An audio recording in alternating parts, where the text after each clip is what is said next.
Joining us now on set, Democratic Senator Elizabeth Warren of Massachusetts. She's a member of the Senate Finance and Armed Services Committee. Senator, it's nice to have you with us in the studio. You've got a busy day. I know Powell is testifying on the Hill later. But I do want to first get your reaction to the tariffs from the Trump administration. I mentioned it's a continuation of something he was trying to do in 2018.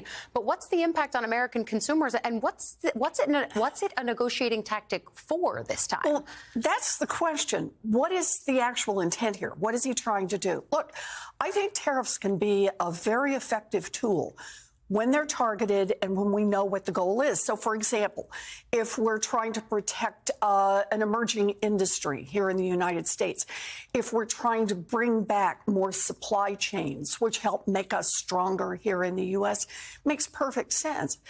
But just an announcement of a big tariff and no obvious, why are you doing this? What is the goal? Who are you trying to protect? What part of the American economy are you trying to help? And so far, there's just nothing from President Trump. I think a lot of those questions can also be applied to the agency that you conceptualized, the Consumer Financial Protection Bureau, and the way that there are efforts now to shut it down. Can you talk about your reaction to that? But then also, I know you. Did you build in any fail-safes predicting that something like this could happen? So let's start with where we are in this moment. Remember, Donald Trump ran for office saying he would lower prices for American consumers. He was going to cut costs. He said he would do it on day one. He said right after the election that he was elected on groceries, that he was going to bring down prices. Instead of doing that, he's turned around and he's actually cutting the parts of government that help bring down costs for American families. And the Consumer Financial Protection Bureau is the perfect example. Remember, it was put in place right after the big financial crash because these giant banks had cheated people. So in the dozen years that the consumer agency has been there, it has forced those big financial institutions to return more than $21 billion that they had cheated American families out of and to give that money back to those families. That's cutting costs for families. And right now, what Donald Trump has said is, nah, just sideline all those cops.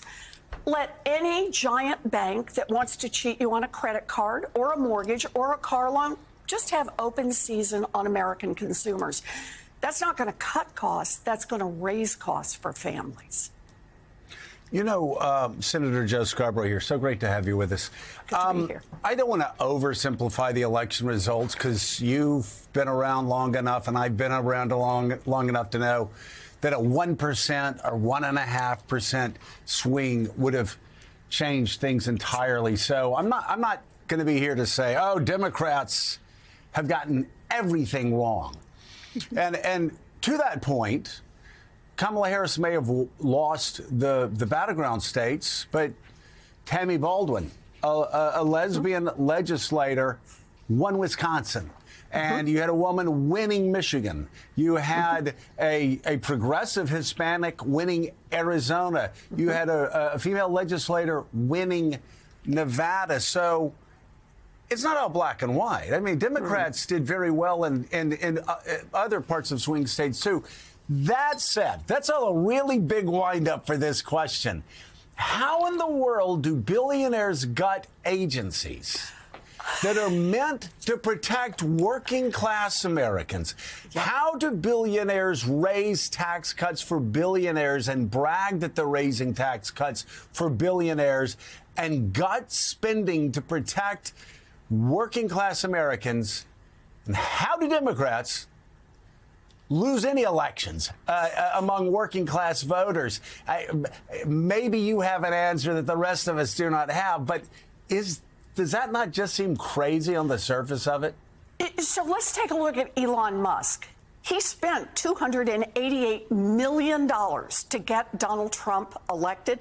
That's a lot of money and a lot of ads. And believe me, they didn't talk about in those ads raising taxes on billionaires. They talked about cutting costs for American families. So now Elon Musk has shown up and said he's ready to collect on his investment. Here's one way that he may be trying to collect on that investment. You know, X, formerly Twitter, lost money hand over fist Elon Musk has a new plan, and that is X money. That is that he's going to be out there in everybody's financial life. He faces one problem, though, and that is the financial cop on the beat. The CFPB that stands behind him looks over his shoulder and says, you can't cheat people, you can't trick people, and you can't suck up their personal financial data or any personal data and use it just for yourself or sell it to anyone you want to.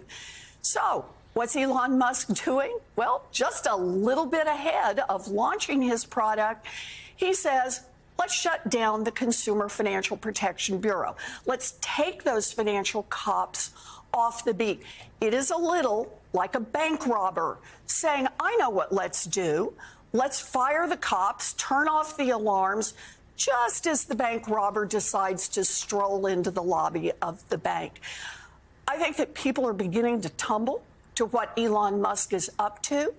And I think this is going to be one of the places where the rubber's going to hit the road on whether or not Elon Musk runs this country or we're going to pull this back and have a democracy that actually works for the American people. All right, Democratic Senator Elizabeth Warren of Massachusetts, as always, thank you so much.